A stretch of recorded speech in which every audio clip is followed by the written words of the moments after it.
First, I want to say a huge thank you to everyone who commented on my last video. Here are just a few who inspired the work that I'm presenting today.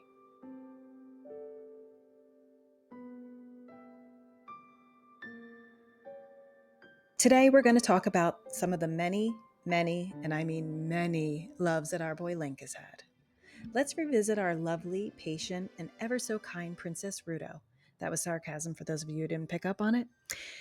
We meet her again in the Water Temple in Ocarina of Time when she reminds Link that they are still engaged. Link reacts like he's been slapped in the face. Ruto, who is all grown up now, seems to have softened a bit around the edges. Her main concern is for her people and for saving Hyrule, and she asks Link to help her do so.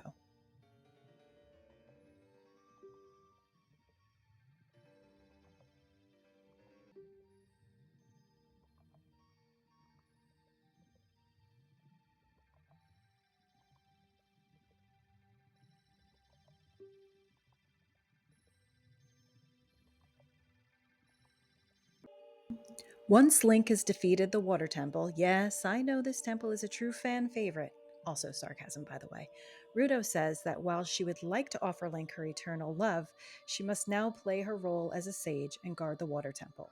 While it's hard to feel sad for the bratty young Ruto, an older, more caring adult Ruto goes on to mention that Zelda is still alive, and the subtext kind of indirectly confirms that she knows that Link cares for Zelda. This interaction makes Ruto seem a bit heartbroken, slightly jealous, and honestly makes me feel sad for her. There are some who believe that Link did go on to marry Ruto and have children. What do you think?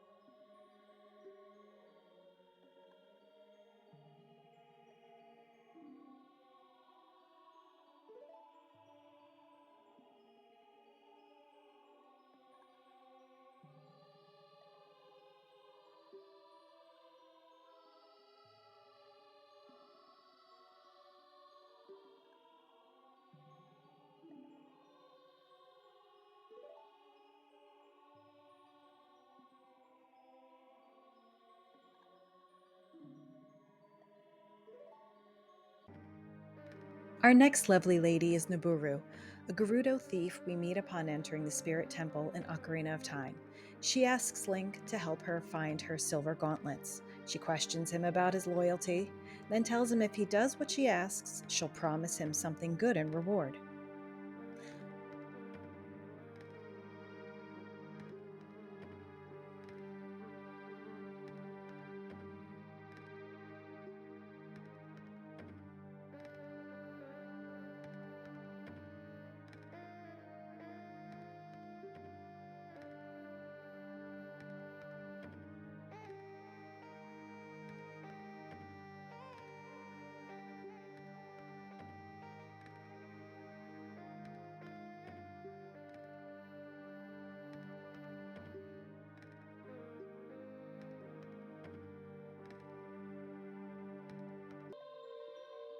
Upon completing the Spirit Temple and after saving Nabooru from Twin Rova, we meet with her again and she becomes a sage.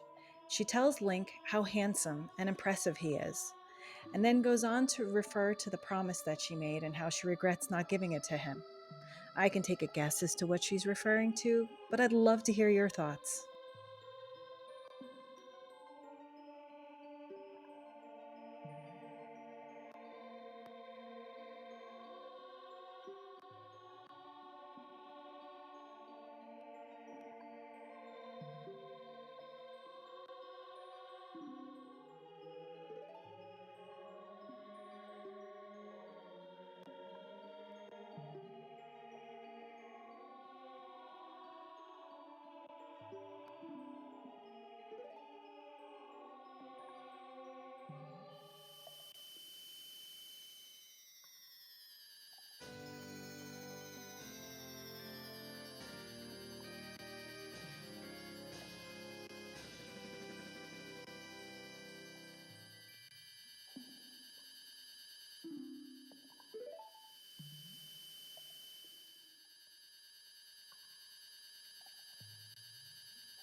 Our next love interest for Link is his childhood friend Saria. Link was hidden in Kokiri Forest to keep him safe. He grew up with his friend Saria, who we first meet at the beginning of Ocarina of Time. Saria is a sweet girl and she helps guide Link throughout his adventures. However, this romance could never be because as a Kokiri, Saria will never age beyond being a child and she knows it. I think that is the sadness we see in her when she watches her friend leave the Kokiri forest. She will never be able to do that herself. Pay close attention to her face as Link walks away.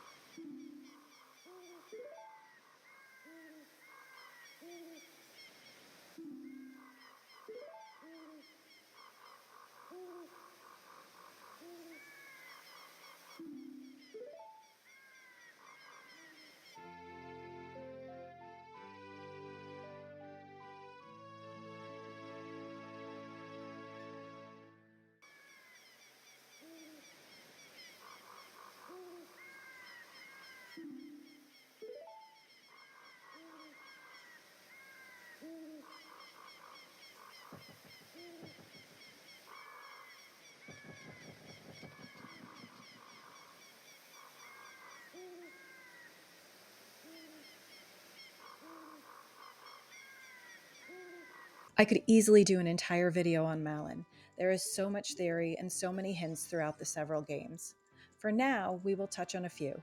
Link meets Malon outside of the castle. Her father Talon has fallen asleep, and she needs him to wake up. She asks Link for help, gives him a rooster egg, and on he goes.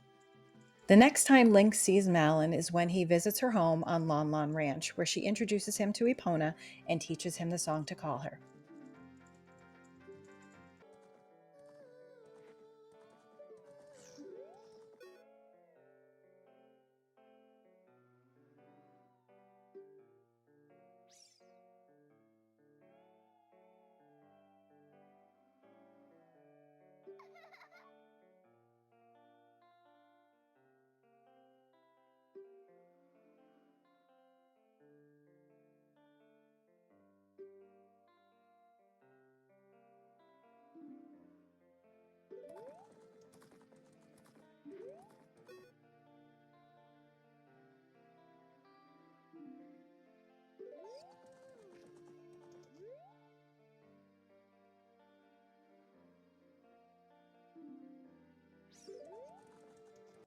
Seven years later, Link returns to find a very grown up and beautiful Malon withering under the new owner of Lon Lon Ranch, Ingo.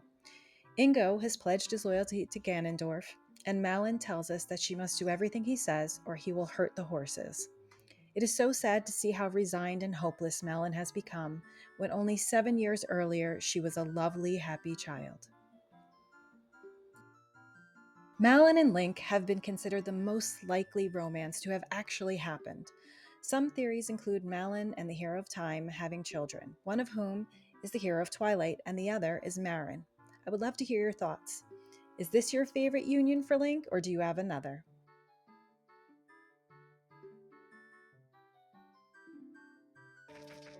Now, while these two characters are from a different game, Majora's Mask, an alternate universe called Termina, and they also have completely different names, Cremia and Romani, the likeness is uncanny. These two girls could easily be twins, with Romani looking exactly like child Malon and Cremia looking exactly like an adult Malon.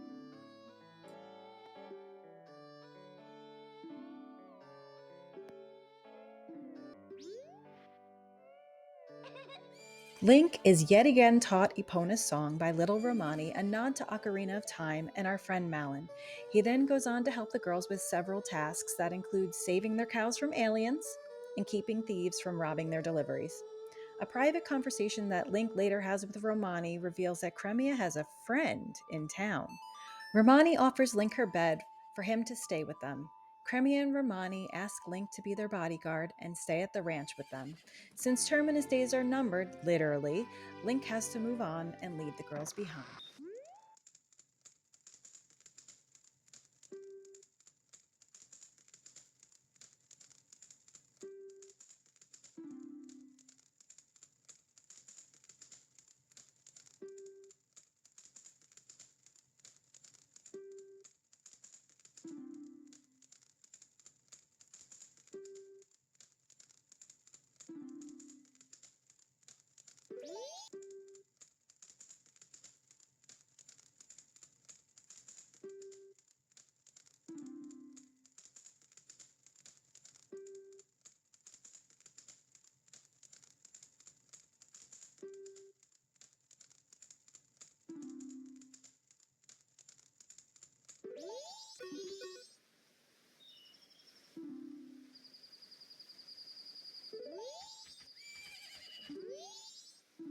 Finally, the question you have all been waiting for: was Link engaged to a tree? The short answer is yes. The Maku Tree in Oracle of Seasons, to be exact. And let's face it, if Link had to marry a tree, why shouldn't it be the cutest tree that ever existed? Link meets the Maku Tree in the future, and while she is asking for his help, a theme we keep seeing repeat itself, she senses her Sprout self in the past being attacked. So Link, ever the hero, goes back in time and saves the Sprout, who in turn says she will marry him when she grows up. 400 years later, the Maku Tree remembered that promise, but not too much else, as our hero has to help her regain her memory. But that means yes, Link was engaged to a tree.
And finally, I give honorable mention to one character in all of the Zelda games that got Link to go out on a date, and that is Rosa, our little Sabrosian friend with her cute bow. Link helps Rosa get a new bow, they go on a date, and Rosa gets Link to the temple he needs to get to. She follows him all over, and then, in typical Link manner, he just pieces out on her. Poor Rosa. Just another broken heart left in the Hero of Time's wake. Please leave a comment below with any other romantic interests you think I should cover, or any topic at all, really. And thanks for watching.